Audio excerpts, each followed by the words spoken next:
Bonjour à toutes et à tous, bienvenue. On est ravis de vous retrouver sur les jeudis de France Assos. J'espère que tout le monde va bien. Merci à nos intervenants. Claude, je te laisse la parole.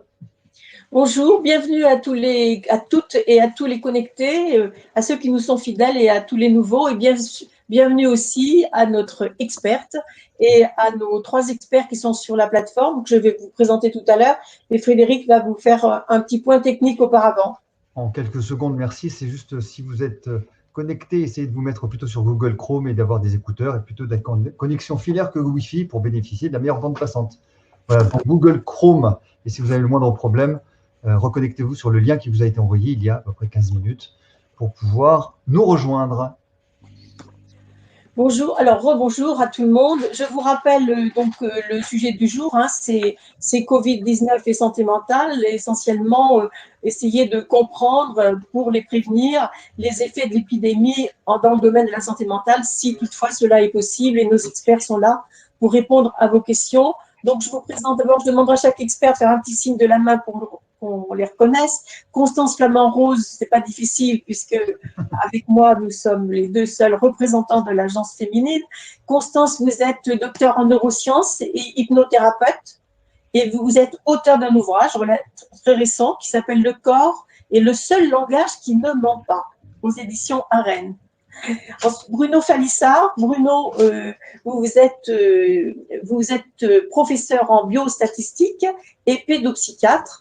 Vous êtes auteur de Soigner la souffrance psychologique des enfants et vous travaillez beaucoup sur la santé mentale des ados, donc vous aurez aussi de nombreuses questions pour la prise en charge des enfants. Et professeur Pierre-Michel Lorca, donc vous êtes professeur de psychiatrie à l'université de Clermont-Ferrand, qui est juste à côté de chez moi. Là, je suis en Auvergne, sous le soleil. Il paraît qu'il pleut à Paris. C'est très beau ici. Oui, directeur des soins de la fondation Fonda Mental. Donc, mental au sens mental du terme santé mentale. Et vous occupez de nombreuses pathologies, notamment des addictions, du stress post-traumatique.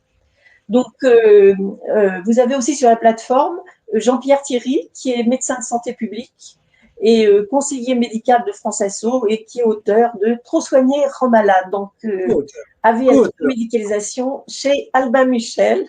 Et Monsieur Lorca, vous avez écrit vous-même de nombreux ouvrages, mais on verra la liste sur Internet, n'est-ce pas? Absolument. Vous avez aussi Frédéric Zenoudak, donc Frédéric que de nombreux connectés connaissent déjà puisqu'il est notre chef d'orchestre. Frédéric assure toute la logistique pendant cette heure pour laquelle nous allons parler de santé mentale et en même temps il s'occupera de trier, classer vos questions et le regrouper parce que on ne peut pas les prendre une par une, bien évidemment.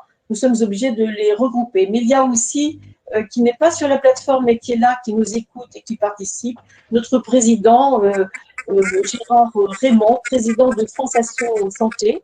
Moi-même, je suis vice-président de France Asso Santé. Et il y a aussi Natacha qui s'occupe aussi de la bonne conduite de cet événement.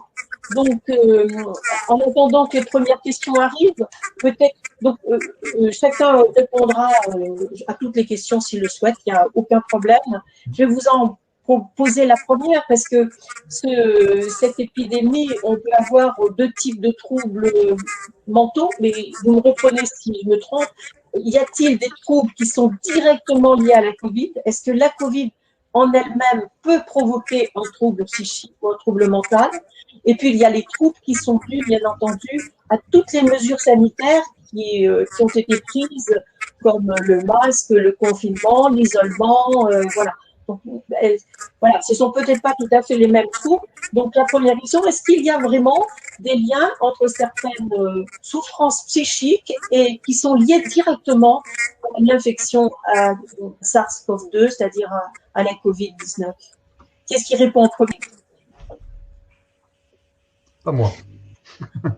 Il y a des troubles neurologiques, en tout cas, qui ont été de toute façon. Alors, est-ce qu'on peut vraiment parler de troubles mentaux dans ce cas-là? Mais à partir du moment où on parle de troubles mentaux, on va être dans le côté conséquence dont vous parliez, justement, de l'isolement, etc. Et après, c'est des troubles qui sont liés à l'affection neurologique du Covid neurologique et qui De quelle nature, par exemple? Il y en a plusieurs et c'est encore en train d'être étudié. Ça reste assez mystérieux pour l'instant. Enfin, ça reste mystérieux. En tout cas, ça reste encore large à étudier. Mais il y a des troubles de la concentration, des troubles de l'attention, des troubles de l'humeur avec des changements d'humeur, la fatigue chronique, ce genre de choses-là. Bon, que tous ceux qui ont été atteints. À l'état infectieux. Monsieur Lorca? Il y a eu des papiers de rapports de cas, mais vraiment les données restent vraiment difficiles à exploiter. Sur des troubles psychotiques, des manifestations psychotiques, il y a au moins 3 papiers, mais en fait les hypothèses physiopathologiques qui ont été associées à ces travaux restent, à mon avis, pour l'instant anecdotiques. Mais en tout cas, manifestement, il y a un impact neurologique, enfin en tout cas sur le cerveau du virus, avec potentiellement des manifestations diverses et variées, et on peut penser effectivement qu'il y a un certain nombre de troubles qui sont présentés, alors neuropsychiatriques on va dire, je ne sais pas si on peut dire ça. Monsieur Falissard, bien sûr on sait que les enfants sont moins atteints, mais enfin il y en a tout de même qui le sont, les adolescents aussi.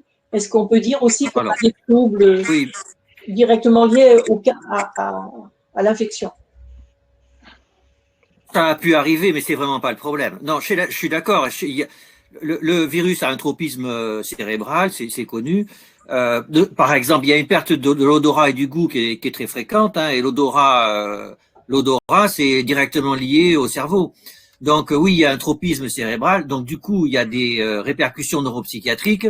Mais chez l'adulte, chez l'enfant et l'adolescent, c'est vraiment pas le problème. Les problèmes, ils sont ailleurs. Hein.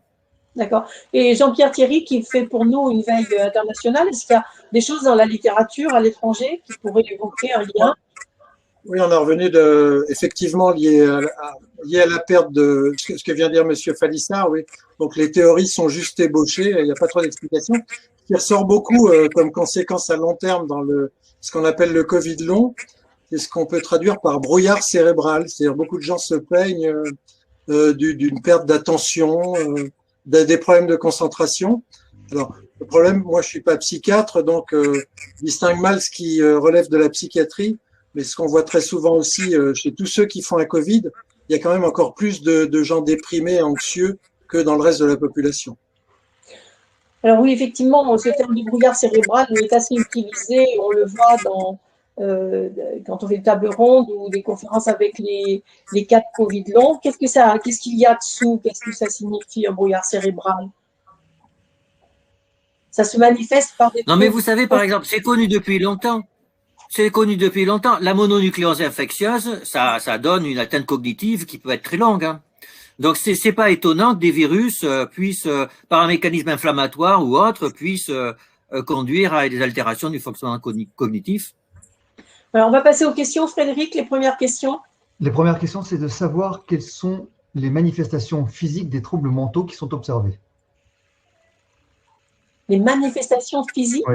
Est-ce qu'il y a une somatisation particulière qui ressort par rapport à cela, par rapport au Covid? Est-ce qu'il y a plus de l'eczéma? Est-ce qu'il y a plus de pathologies digestives? Est-ce qu'il y a plus de pathologies immunitaires qui seraient liées à cet état mental? Oui, c'est la question. Hein. C'est difficile de parler en termes quantitatifs. Hein. Comme ça, c'est vrai qu'on est encore tellement en plein dedans que parler après, ça peut être ce qu'on constate nous auprès de nos patients éventuellement. Mais plus qu'avant, je ne sais pas, il y a plus de gens qui ne vont pas bien avec des manifestations qui leur sont propres, mais... Oui, enfin, dire qu'il y a une variation en termes de manifestations somatiques, plus ou même qualitativement, comme vous l'évoquiez.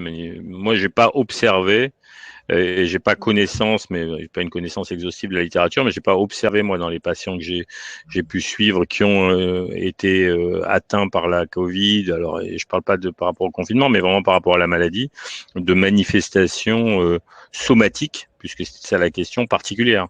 Hormis ce qu'on évoquait, qui est plutôt du registre de la fatigue, d'aspects assez généraux. Mais les manifestations un peu plus spécifiques comme cutanées et digestives ou des choses comme ça, moi, j'ai pas observé.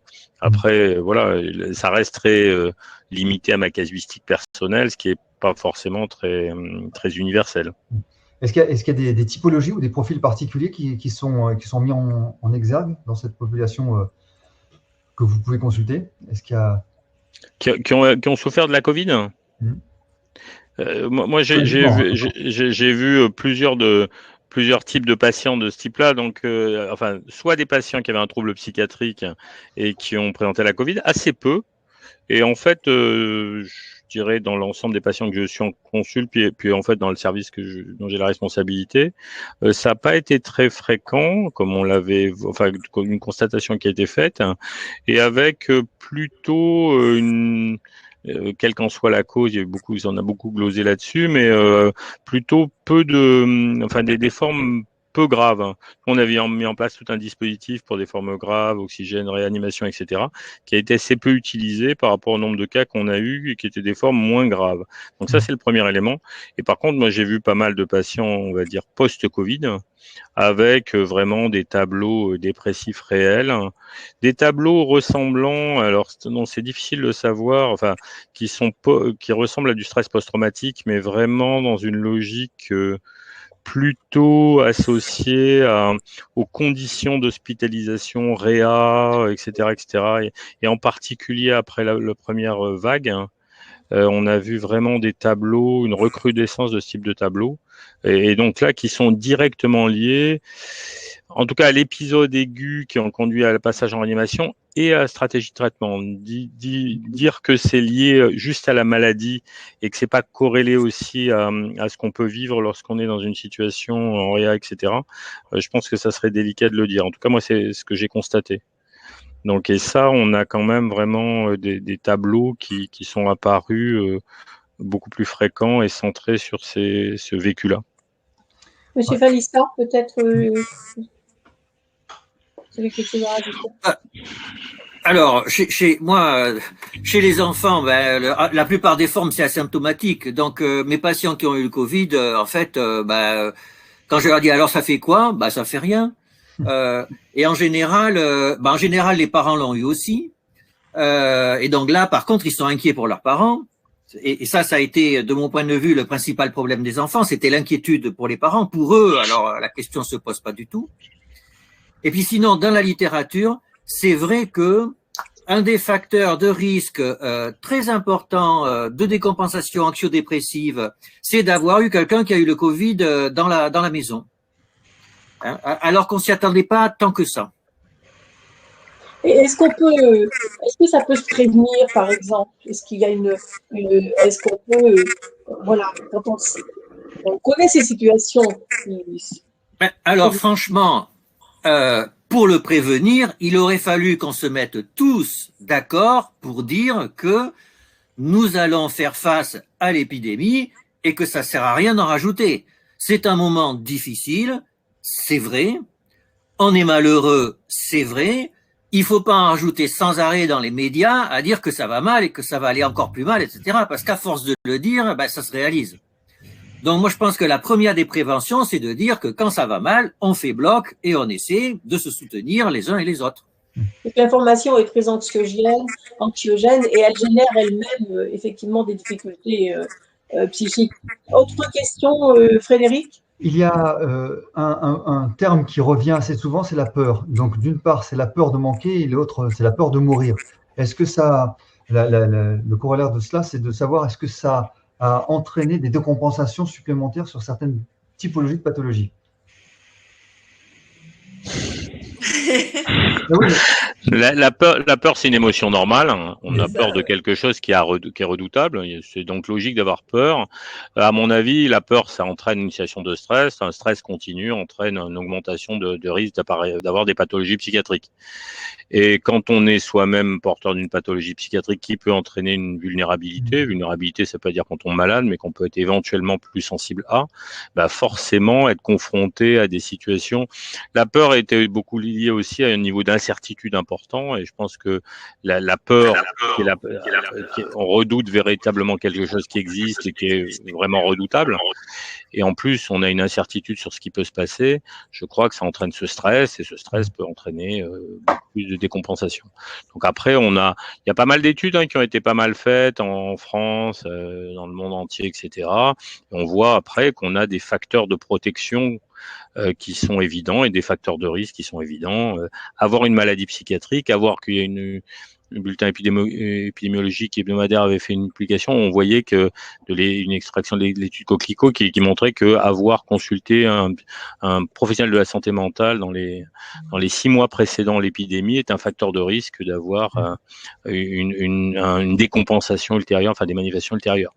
Donc on a à l'évidence une relation directe entre tout ça, mais en même temps la peur, c'est à la fois une émotion qui nous permet de nous adapter à notre environnement, mais dont le maintien dans le temps est probablement péjoratif. Alors, il y a une question justement sur la filière de soins. Quelle est la bonne filière quand on a une souffrance psychique? Est-ce que c'est d'abord ce qu'on appelle la médecine de premier recours? Est-ce qu'il faut aller voir son généraliste ou est-ce que on essaye d'avoir une consultation auprès d'un spécialiste? Est-ce qu'il y a des filières connues pour être plus efficaces? En fait, globalement, il y a un problème de filière en France par rapport à l'accès aux soins psychiques, on va dire, mais en même temps, il y a vraiment des disparités de territoire, donc déjà pour commencer, et puis deuxièmement, il y a aussi des disparités d'interaction de chaque individu avec son médecin. Si vous avez un médecin traitant avec qui vous entendez bien et dont vous avez le sentiment que vous pouvez échanger avec lui, ce qui arrive très fréquemment, en fait, c'est à lui qu'il faut en parler.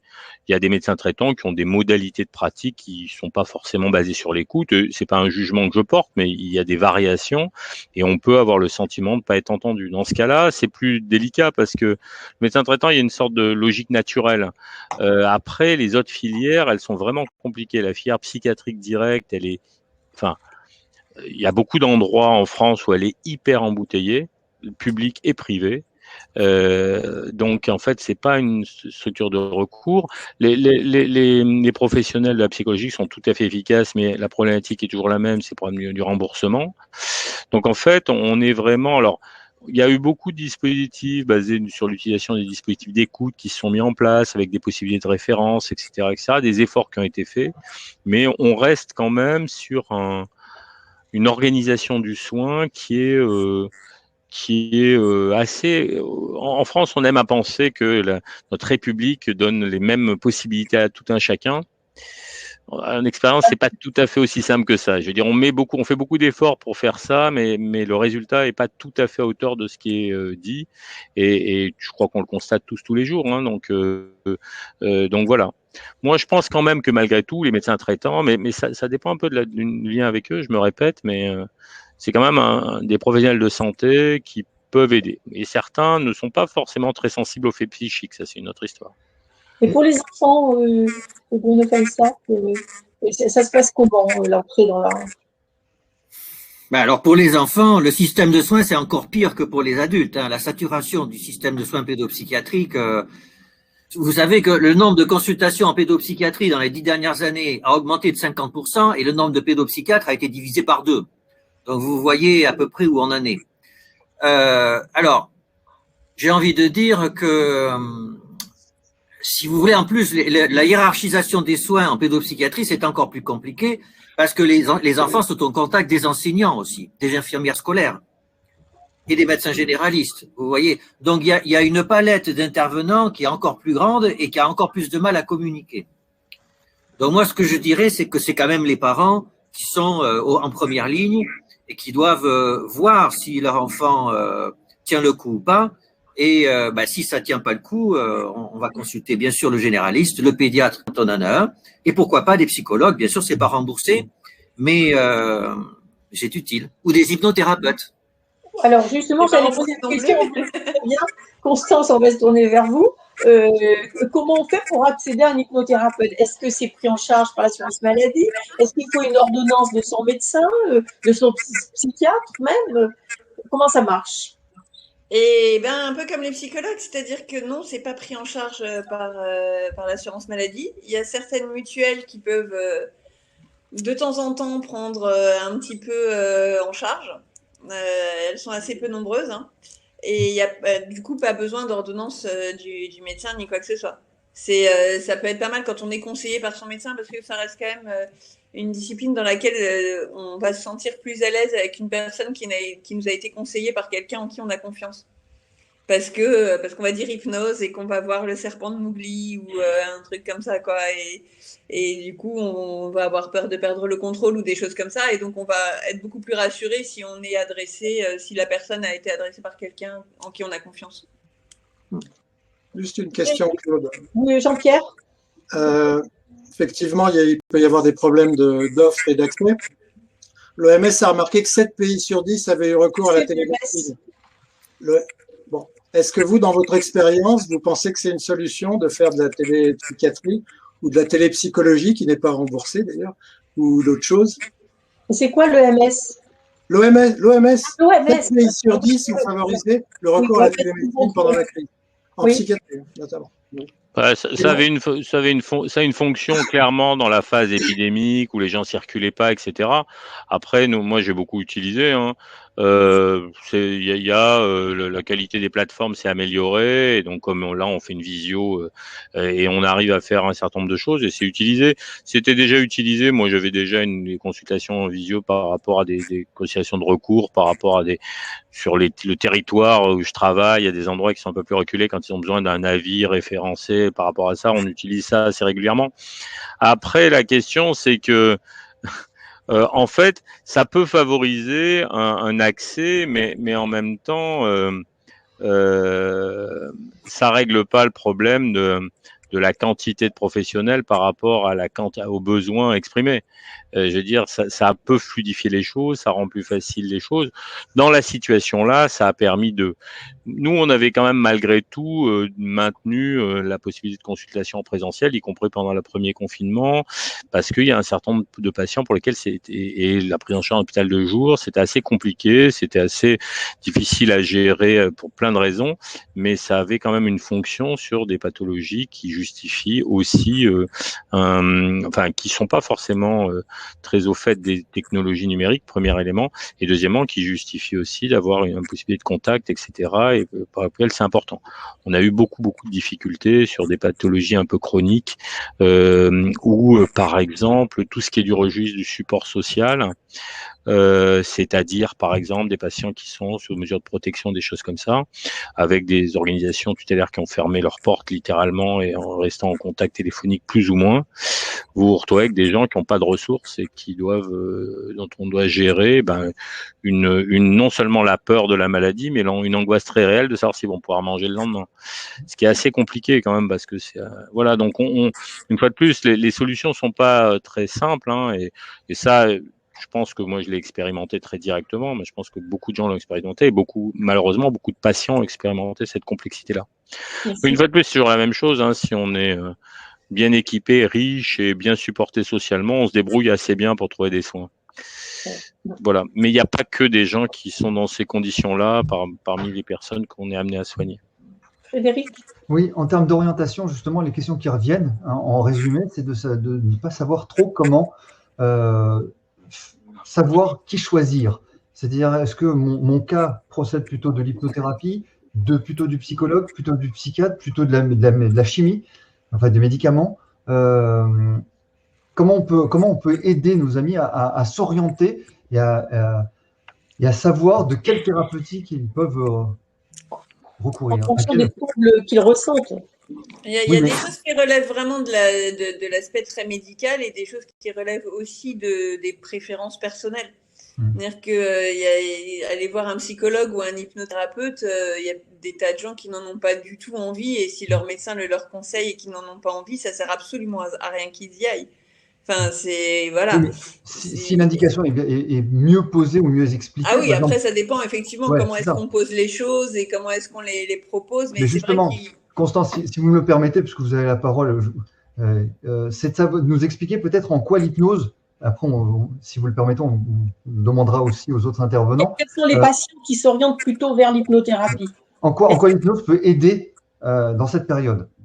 Je ne sais pas si les patients sont des patients différents ou avec des pathologies différentes. Hein. Je pense qu'il y a quand même quelque chose, c'est que les patients qui ont une dépression, qui sont diagnostiqués comme dépressifs, moi, c'est des patients que je vais adresser à quelqu'un d'autre parce que je ne suis pas psychologue et je ne suis pas psychiatre. Donc, je pense qu'il faut rester dans son champ de compétences. Et mais sinon, les patients qui arrivent avec des manifestations, comme on a pu en parler, de stress, d'anxiété, de peur, dans les peurs que vous aviez citées, il y avait aussi la peur de ne jamais redevenir comme avant, de ne jamais retrouver celui qu'on était avant, et puis aussi parfois même on n'en est pas encore là, mais préparer presque le deuil de la personnalité antérieure, de ce qu'on était avant, parce qu'on a été malade et qu'on a vécu de la réanimation. Enfin, je parle pour les cas graves, en particulier ceux de la première vague qu'on peut commencer à voir maintenant, avec cette peur de ne jamais être la personne qu'on était avant. Et ça, effectivement, c'est des poids qu'il faut éliminer et pour lesquels l'hypnose peut être très efficace. La gestion du stress et de l'émotion, la gestion du sommeil aussi, les troubles du sommeil qui sont souvent liés à la peur, mais aussi avec des vrais troubles d'endormissement, de réveil nocturne et de cauchemar. Et puis, voilà, quoi, tout ce qui est gestion de l'émotion et des manifestations, comme on pouvait les voir avant d'ailleurs, hein, toutes ces manifestations cutanées ou de tics ou de phobie de l'extérieur, de phobie de la maladie, etc. On les voit encore. Ouais. Jean-Pierre, est-ce qu'il y a eu une quantification du nombre de consultations d'une façon globale à l'international? Est-ce qu'on a noté une augmentation ou une fréquentation accrue? Alors, pendant les phases aiguës de la pandémie et les phases de confinement, on a eu un effondrement des consultations. Donc, on a une baisse du recours aux soins, des traitements interrompus. Donc, c'est une des problématiques. Je veux dire, puisque vous parlez des troubles du sommeil, Santé publique France a des indicateurs suivis à long terme dans l'étude Covid-Prev. Donc, on voit que ce soit sur les états dépressifs, les états anxieux, les problèmes de sommeil, et les pensées suicidaires, tout a augmenté de 10 à 15%. Hein, donc, problème de sommeil, c'est passé de 49 à 64%. Donc, c'est lié sans doute non seulement à l'effet direct du Covid, mais à la peur dont parlait Bruno Falissard. Par contre, moi, j'aurais vraiment eu peur qu'on n'ait pas eu assez peur de ce virus. Je veux dire, par exemple, ça m'a beaucoup touché ce que vous avez dit sur les enfants et sur la peur par rapport aux adultes. Une publication, j'ai échangé avec des pédiatres qui n'en parlent jamais. Il y a presque 38 000 enfants de 0 à 17 ans aux États-Unis qui ont perdu un de leurs parents. Donc, on imagine si on n'avait pas freiné l'épidémie, ce que ça aurait pu faire. La peur pour les proches, moi, je l'ai trouvée presque plus importante. Mais alors, en même temps, je l'ai expérimenté l'année dernière dans le premier confinement auprès des soignants. Et les soignants avaient curieusement pas peur pour eux. Ils avaient peur de ramener quelque chose à leurs proches. Oui, c'était très présent. Ça. Moi aussi, j'ai vraiment observé des soignants qui étaient en grande difficulté parce qu'ils étaient terrifiés à l'idée de contaminer leurs proches. Donc, ils les ont éloignés. Hein. Il y en avait comme ça qui éloignaient toute leur famille pendant un moment et sans savoir jusqu'à quand. Et ça, maintenant, les soignants, ils reviennent avec un peu des séquelles de ça. Alors, on pourrait parler un petit peu aussi, et là, on a beaucoup parlé des pathologies directement et tout, mais il y a aussi toutes les séquelles psychologiques des mesures sanitaires, notamment du confinement, dont on pourrait parler en termes de prévention. Est-ce que ça peut se prévenir? Est-ce qu'on va garder des séquelles? Même maintenant, c'est ouvert, mais il y a des gens qui veulent plus sortir. On a beaucoup parlé en première phase du syndrome de la cabane. Est-ce qu'il s'est renouvelé là, même si le confinement était quand même peut-être un petit peu moins dur qu'en première vague? Qu'est-ce qu'on peut en dire? Comment on peut lutter contre ces choses-là? Qu'est-ce qu'on peut dire à nos personnes connectées qui n'ont plus envie de sortir de chez elles, qui ont une phobie sociale?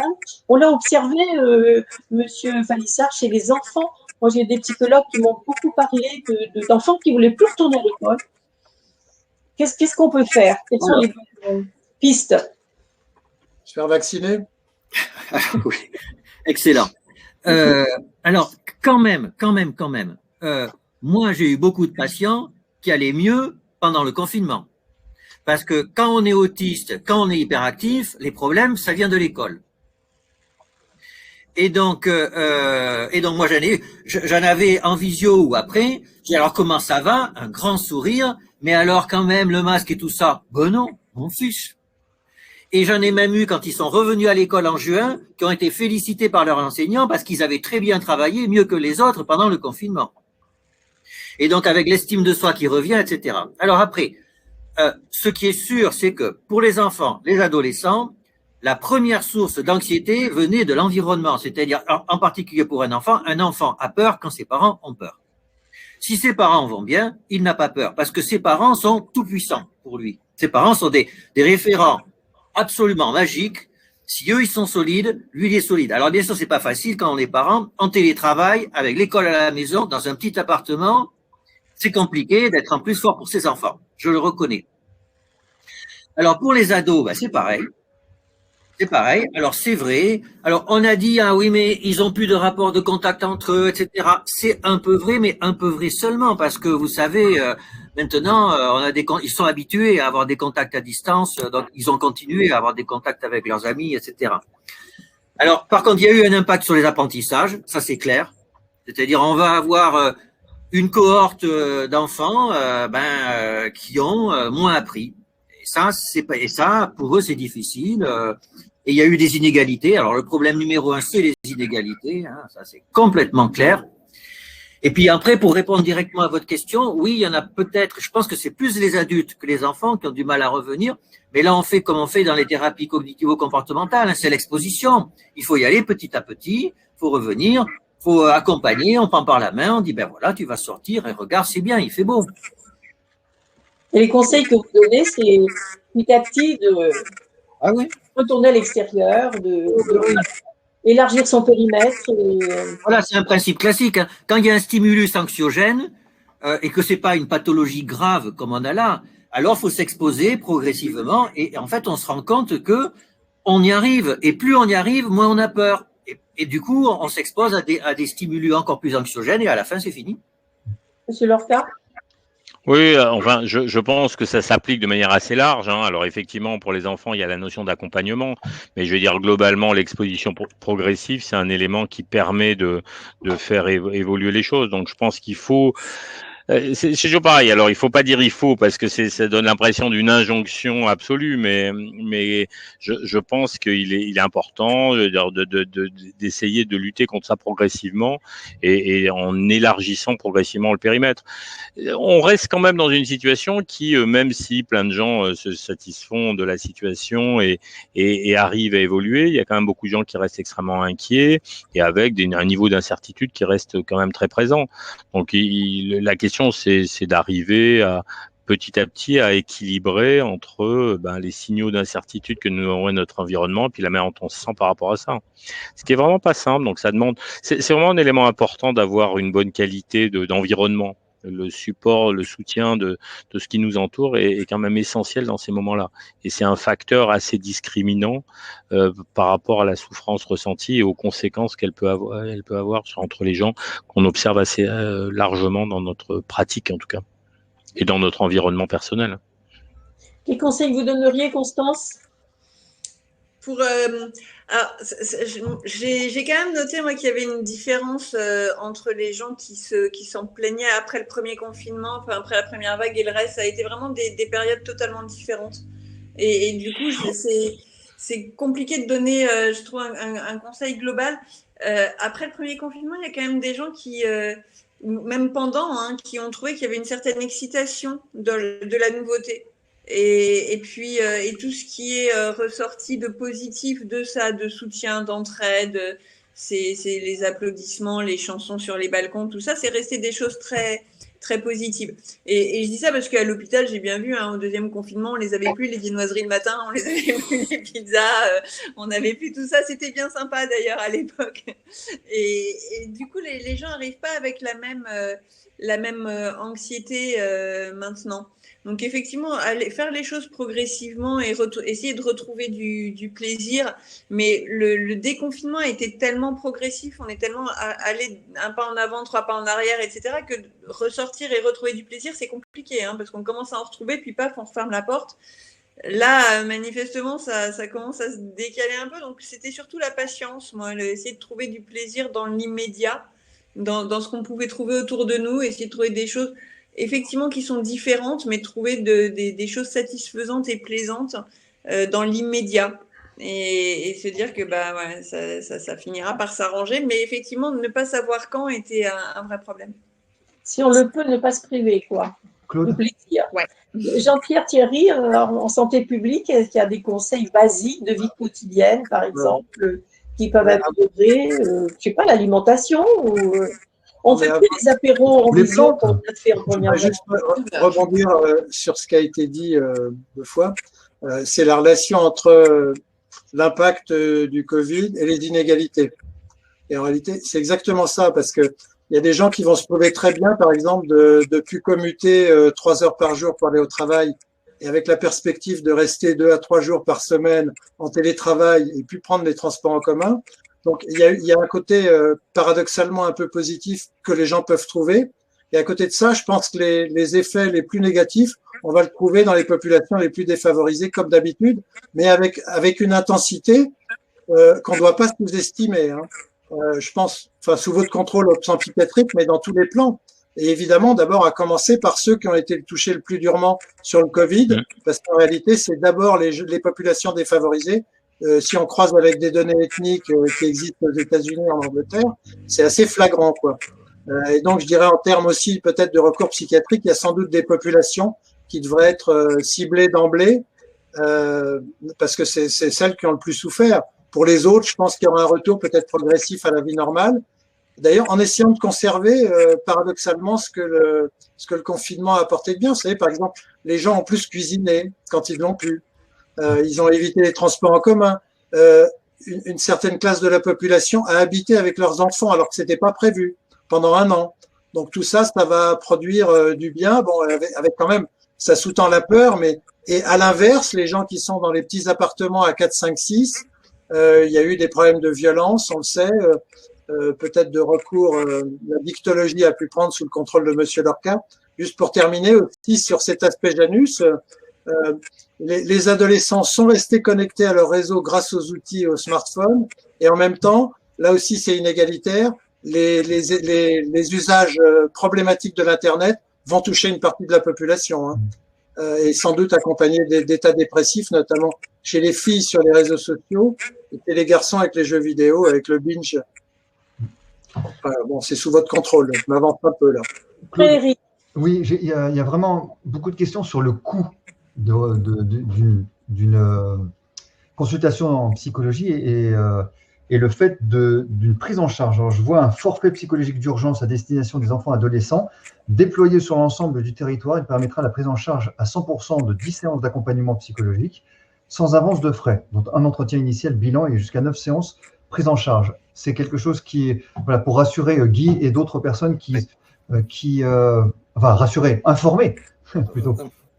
Dites-moi. Alors, c'est plus compliqué que ça. Hein. C'est que effectivement, c'est dans les tuyaux. Ça faisait longtemps que c'était dans les tuyaux et là, ça a été accéléré. Néanmoins, c'est quand même limité. Il faut que ça soit un médecin généraliste qui prescrive le soin à un psychologue. Et les syndicats de psychologues sont complètement opposés à ce qui est des prescriptions médicales de soins psychologiques.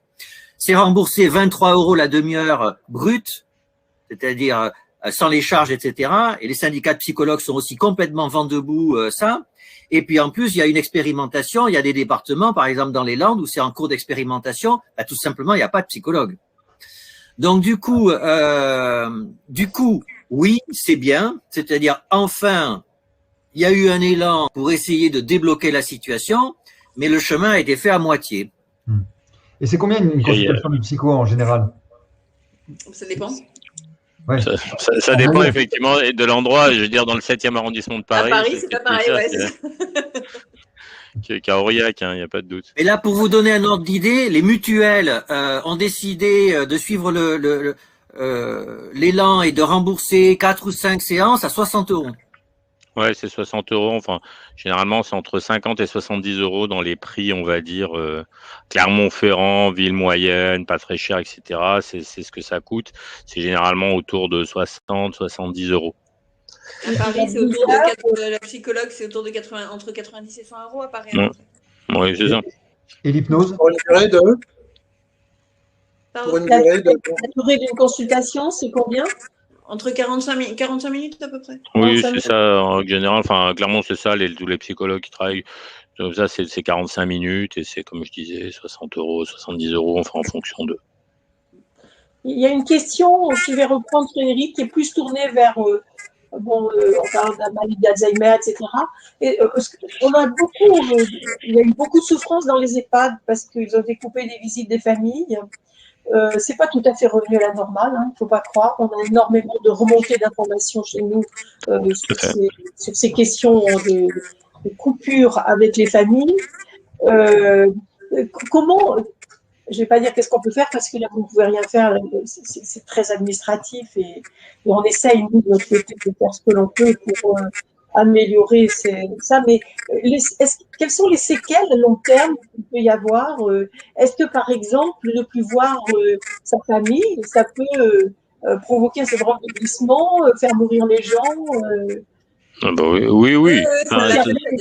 Ça l'a fait. Exactement, c'est un facteur une fois de plus, le soutien social et l'interaction, puis même donc les altérations cognitives qui se maintiennent dans le temps, etc. Donc c'est vraiment quelque chose. Et bon, là vraiment, il y a un problème aussi de disparité d'organisation des EHPAD. Il y a des EHPAD où ils ont absolument pas revenu à la normale, où c'est resté extrêmement inquiétant. Alors bien sûr, certains, il y a des clusters, parce que il y a eu des raisons, on va pas jeter la pierre de manière indistincte, mais à l'heure actuelle, il reste encore des endroits où c'est loin d'être revenu à la normale, avec des restrictions absolument invraisemblables. Je me dispute assez régulièrement avec des administrations de certains EHPAD. Et en fait, globalement, malgré tout, je pense que c'est important que les familles puissent faire valoir un certain nombre d'éléments, parce que des fois, c'est des décisions qui sont littéralement hors la loi. Donc, je pense qu'il faut, malgré tout, il ne s'agit pas de rentrer en conflit pour rentrer en conflit, mais je pense qu'il y a quand même des situations qui justifient que la prudence ne permet pas de faire n'importe quoi.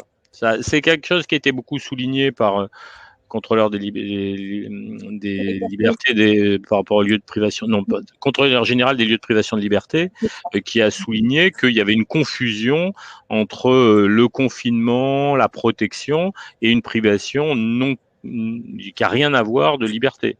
Dans les établissements psychiatriques, ça s'est fait également. Je veux dire, enfin, il y a vraiment un problème de cet ordre-là, parce qu'effectivement, on peut dire, bah oui, c'est pour des raisons sanitaires.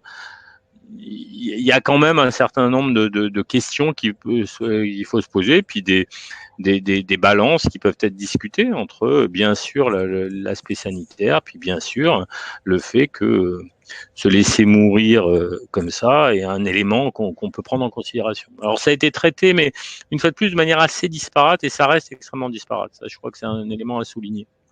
Frédéric? Oui.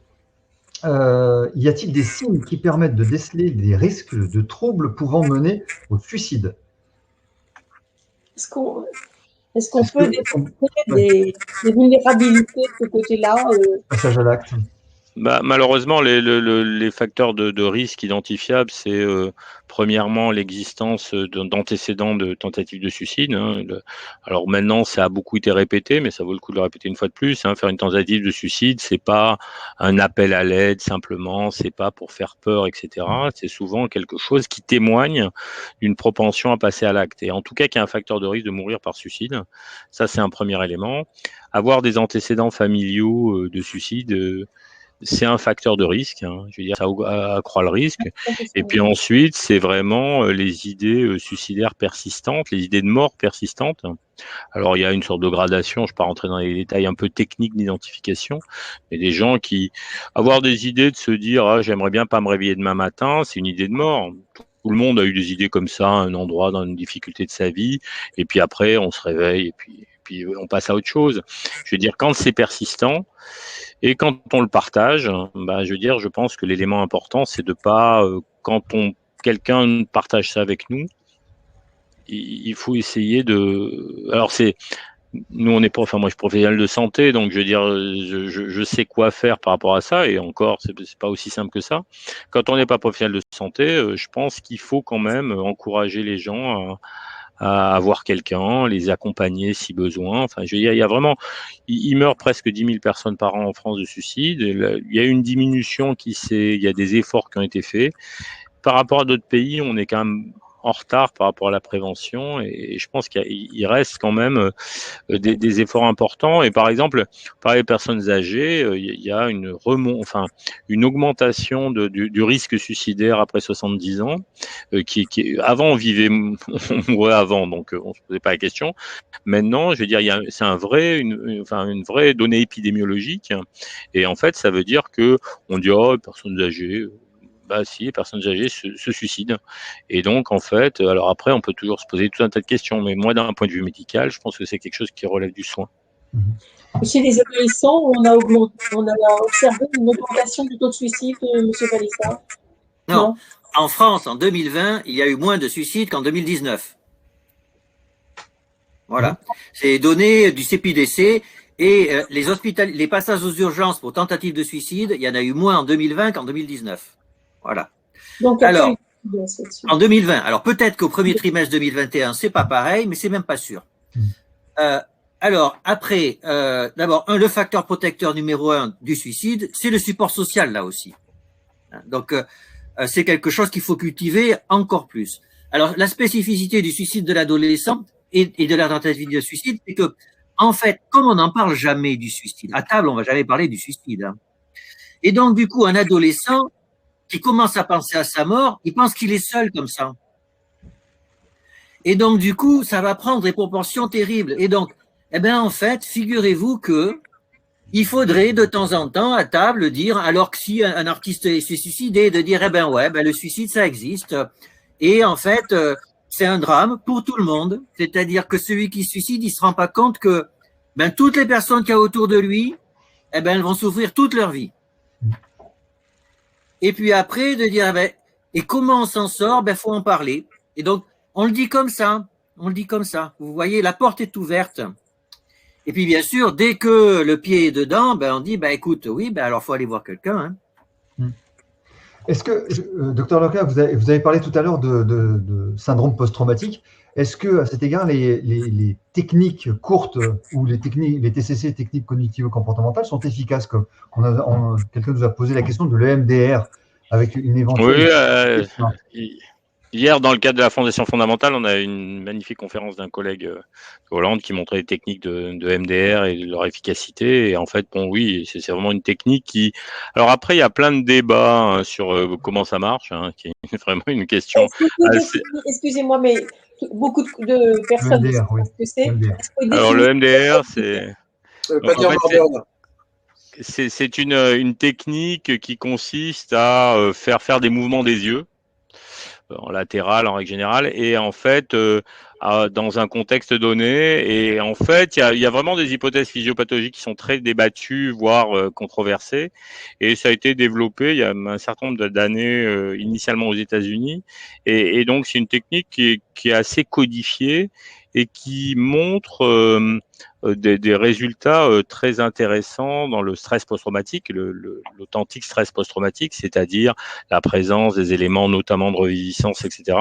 Et donc si on raisonne en termes de preuves scientifiques, il y a un assez bon niveau de preuve scientifique sur l'efficacité que ça peut présenter.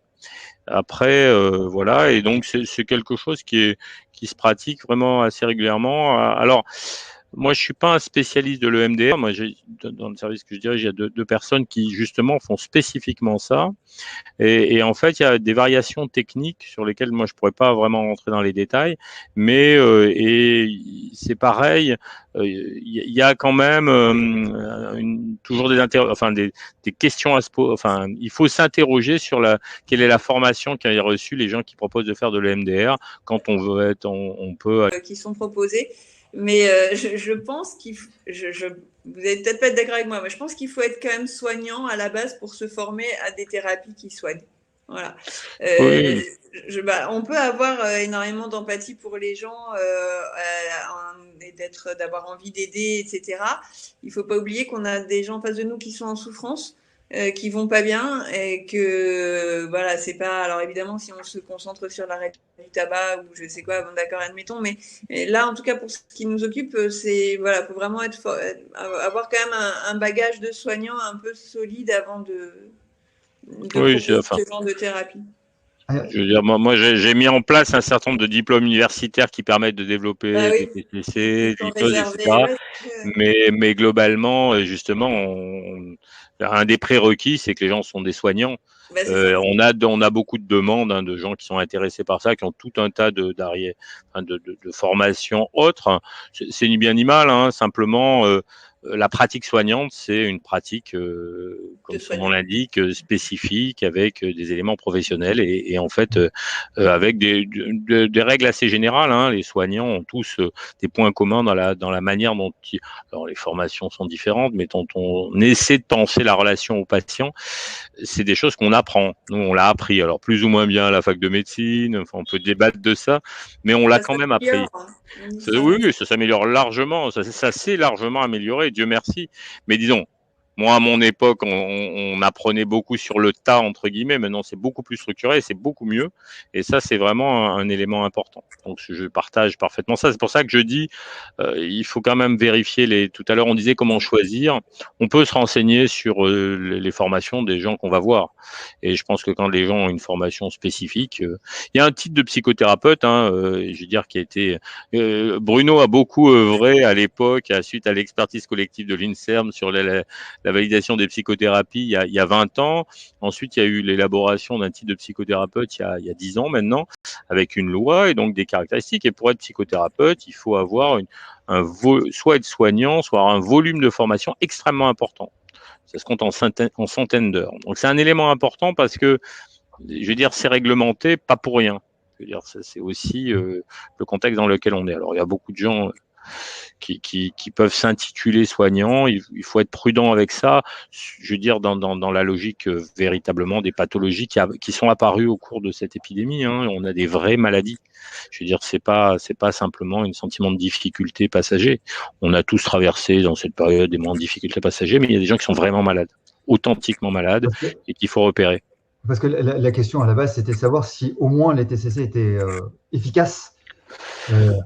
Les TCC en fait, les TCC c'est un terme très générique et en fait il y a des stratégies de TCC qui sont développées dans thérapie cognitivo-comportementale et en fait il y a vraiment plein de stratégies. Enfin, il y a des stratégies spécifiques. Là, c'est pareil, les gens sont formés et en règle générale, après ils sont formés à un type de technique pour un type de pathologie et voilà. Mais bon.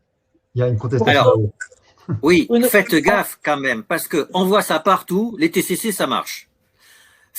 Tapez sur Google formation aux thérapies cognitivo-comportementales, vous avez des formations que en ligne, 22 séances, et à la fin, vous avez le titre. Alors, ils sont astucieux parce qu'ils peuvent pas être psychothérapeutes. Ils sont praticiens de thérapie cognitivo-comportementale. Donc, vous payez, il y a 70% de réduction, c'est que en ligne. À la fin, vous avez un diplôme et vous pouvez mettre une plaque, pas de praticien de TCC. Ouais. Donc, si vous voulez, oui, les TCC, c'est un vrai progrès, mais ce qui fait avant tout la qualité d'une thérapie, c'est le thérapeute. Avant tout. Alors, il y avait d'autres problématiques. Non, on a bien compris que le message. Il y avait d'autres problématiques aussi qui étaient liées au confinement. Je reviens un petit peu à cela. Il y avait effectivement les troubles relationnels, mais aussi les troubles de couple, les troubles de sexualité et les troubles d'addiction. Est-ce que vous avez noté, d'une part, une augmentation de cela et surtout, si vous me le permettez, peut-être donner des petites pistes, des indications de solutions. C'est-à-dire, si on a un enfant ou un partenaire addict, ou s'il y a des problèmes de libido, s'il y a des problèmes de relations dans le couple, quelles seraient les pistes que vous pourriez évoquer et proposer à nos abonnés? Bon, c'est un vaste sujet, bien sûr, mais c'est plutôt C'est surtout plusieurs sujets. Constance, allez-y, Constance, qu'est-ce que vous donnez? Est-ce que, par exemple, la thérapie par l'hypnose peut améliorer les addictions? Enfin, améliorer. Oui, tout à fait. Alors, pas les aggraver. La thérapie par l'hypnose, comme beaucoup d'autres thérapies, je pense que c'est toujours la même. En tout cas, pour les addictions, il faut trouver celle qui va nous correspondre. Et il y en a certains voilà, on a tous des thérapies qui vont nous correspondre mieux que d'autres. Il n'y a jamais aucune magie dans rien. Il n'y a pas de pouvoir magique, il n'y a pas de. Si j'avais été payé 1 euro à chaque fois que j'avais entendu vous me faites votre truc là et j'arrête de fumer ou j'aime plus le sucre et j'ai le body, c'est le summer body dans 1 mois. Je serais sur une plage en ce moment. Donc il y a absolument pas, il y a pas de magie. Les gens qui veulent arrêter de fumer, ils vont arrêter de fumer, ils vont être aidés par une technique, par une thérapie, mais c'est eux qui vont faire le boulot. C'est effectivement Bruno a raison, c'est le thérapeute. Il y a pas de bonne thérapie, il y a des bons thérapeutes, mais il y a aussi des bons patients.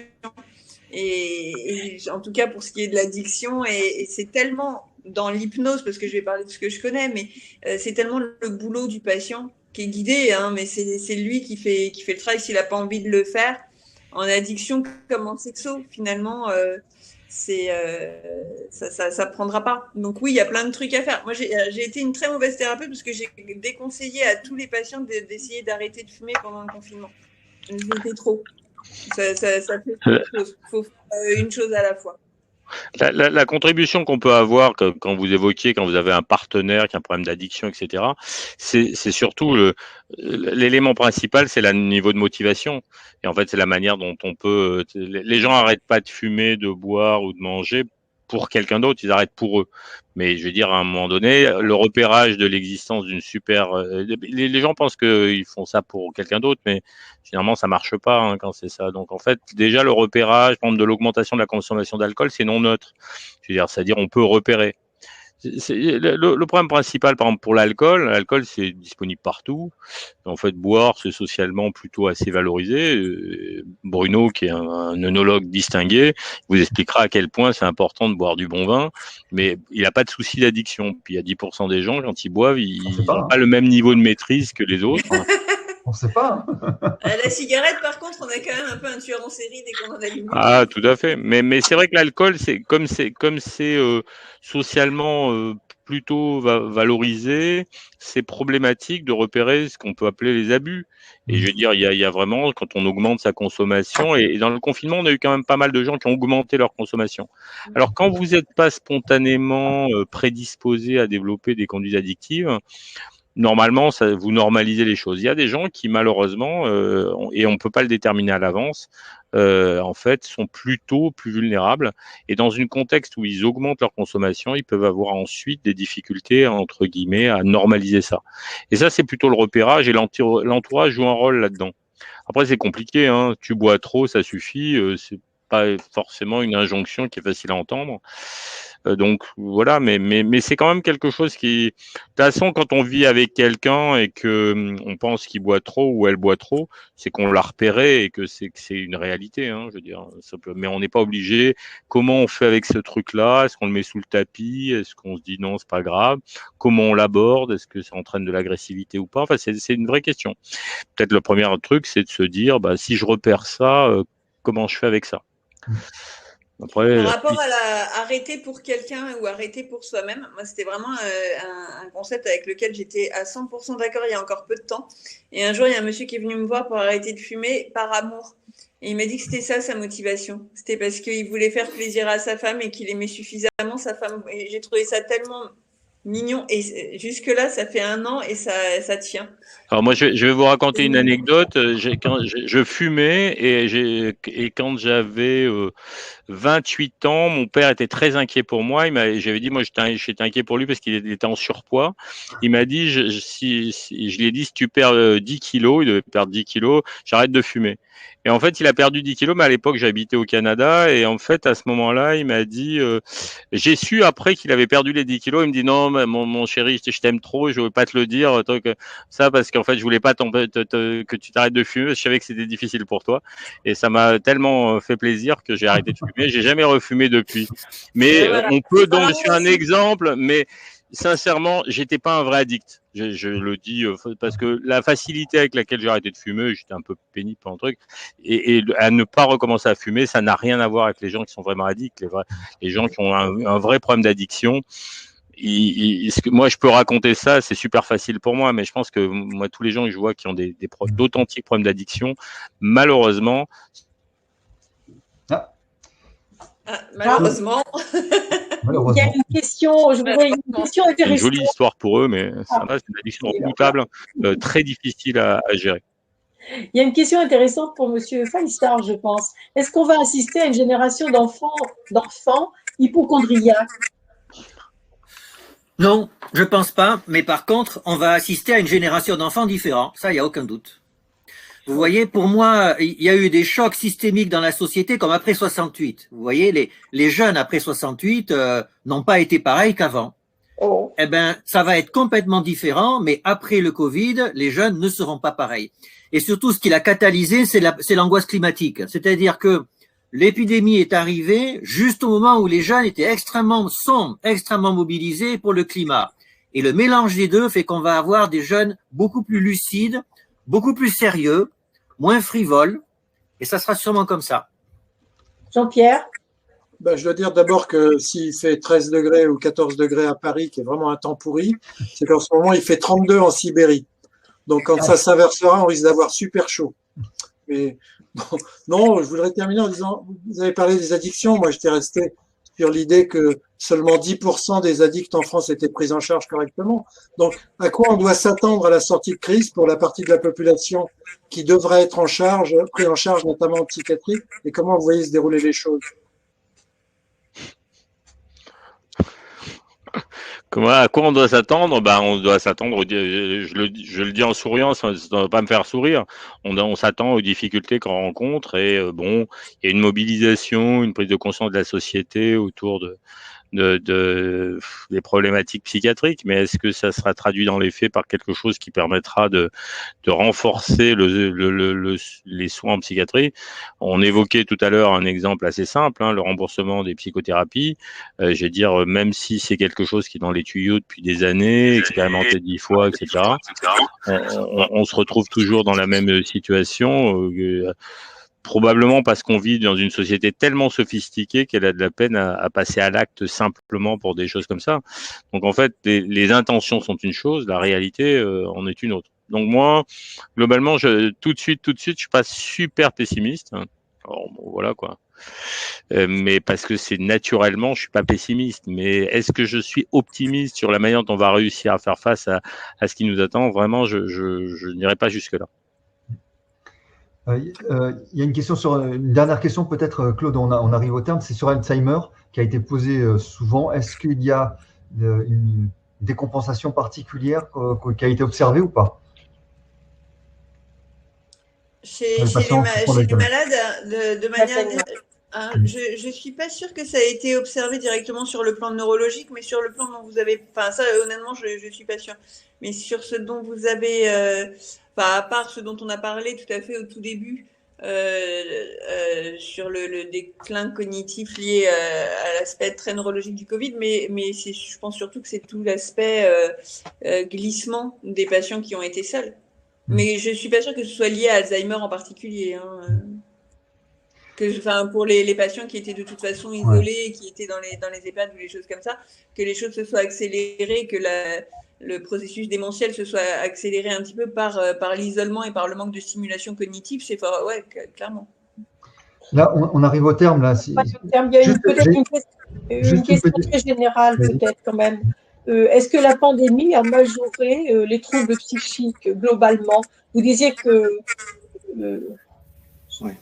chez les enfants, finalement, Si, ça a majoré les troubles psychiques. Ça, je pense que c'est très vraisemblable. On n'a pas de données très fiables là-dessus parce que Coviprev de Santé publique France utilise des outils qui sont quand même très rudimentaires. C'est plutôt de la souffrance psychique que de la pathologie. Donc, on n'a pas de données formelles, mais les retours du terrain qu'on a, c'est que surtout vers la fin, à partir d'octobre-novembre jusqu'à maintenant, il y a vraisemblablement une augmentation de la prévalence de troubles anxio-dépressifs et du trouble du comportement alimentaire chez les adolescents, que l'on n'attendait pas du tout. Ouais, on a observé ça nous on a fait une étude qu'on a publiée sur des populations d'étudiants et en fait avec une augmentation des troubles des conduites alimentaires très importante. Il y a un certain nombre de conduites addictives et aussi les addictions aux jeux vidéo, etc. Donc effectivement, il y a eu des modifications, mais c'est une fois de plus, c'est quand même plutôt les conséquences, on va dire, les conséquences des conséquences sociales de l'épidémie. pas de l'épidémie. Je crois que on l'a dit tout à l'heure, il y a des conséquences qui existent neuropsychiatriques directes de l'infection à la Covid, mais c'est plutôt les conséquences de tout ce qu'on vit depuis un an qui sont les conséquences des conséquences, quoi. Alors, il y a encore pas mal de questions. Les données, notamment une sur les statistiques, on n'a pas encore assez de statistiques, et sur les durées de rétablissement. Et puis, comme on va de rebond en rebond, c'est très difficile de pouvoir prévoir quoi que ce soit pour le moment. C'est un peu tôt, on dira. Mais est-ce que vous avez, pour clôturer, chacun un message à faire passer, quelque chose à dire, Bruno Falissa, pour les adolescents, les familles, les parents? Qu'est-ce qu'on peut leur dire là pour que ça Alors, il faut considérer que cette épidémie est une opportunité aussi. Elle est un drame, c'est évident, on est d'accord, c'est un drame, mais c'est aussi une opportunité de changer notre vision par rapport à la mort, par rapport à la maladie, par rapport à l'avenir de la planète, par rapport à ce qu'on faisait qui était un peu futile avant, et on se rend compte que c'était futile et qu'il y a des priorités. Et donc, considérons cette épidémie comme une opportunité pour changer nos comportements. Pierre-Michel Lorca. Je ne peux qu'être d'accord avec Bruno, mais moi, ce que je dirais, c'est comme on l'a répété, un des éléments de protection qui existent dans nos sociétés, mais dans toutes les sociétés, c'est le support social, c'est la manière dont on s'occupe les uns les autres et la manière dont on s'entoure les uns les autres. Et je pense que c'est une fois de plus mis en évidence et ces éléments-là, ces éléments de solidarité sociale qu'il faut essayer de promouvoir. Et je pense que c'est un authentique enjeu. Au-delà de l'organisation du soin, des moyens qu'on peut mettre sur les soins psychiatriques, sur lesquels je suis très militant aussi, mais je pense que si on peut promouvoir des comportements plus solidaires, je pense que c'est un élément important. Constance Flamand-Rose. Moi, je dirais que quelque chose qui peut faire du bien et qu'on avait peut-être un peu oublié avant, c'était se fixer des objectifs.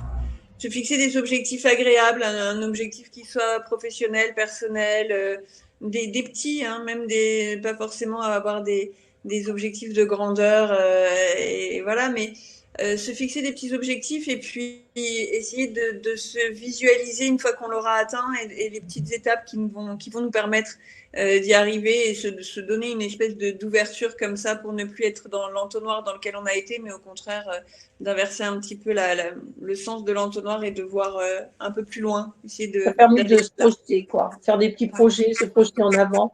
Exactement, pas à pas. Aller mieux. Jean-Pierre, en santé publique, on peut dire.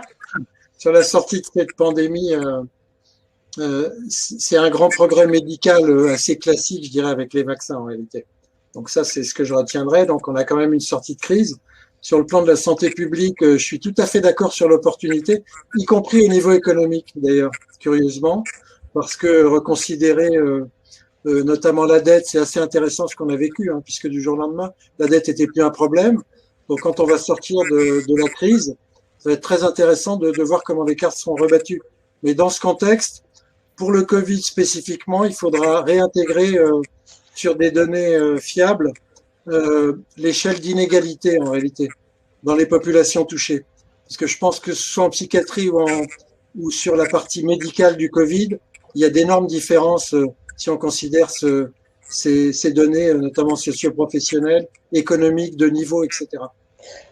Bon, écoutez, merci beaucoup. Avant de se quitter, je voudrais dire qu'il y a, pour ceux qui ne peuvent pas accéder à des consultations de psychologues ou de psychiatres, il y a un numéro vert qui a été mis en place pour un soutien psychologique. C'est le 0800 130 000.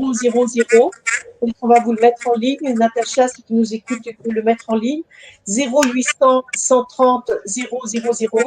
Et Santé publique France, dont on a souvent parlé tout à l'heure, dont vous avez beaucoup parlé, a créé un espace dédié sur le site de santépubliquefrance.fr. C'est un espace dédié à la santé mentale qui propose une aide à distance. Voilà donc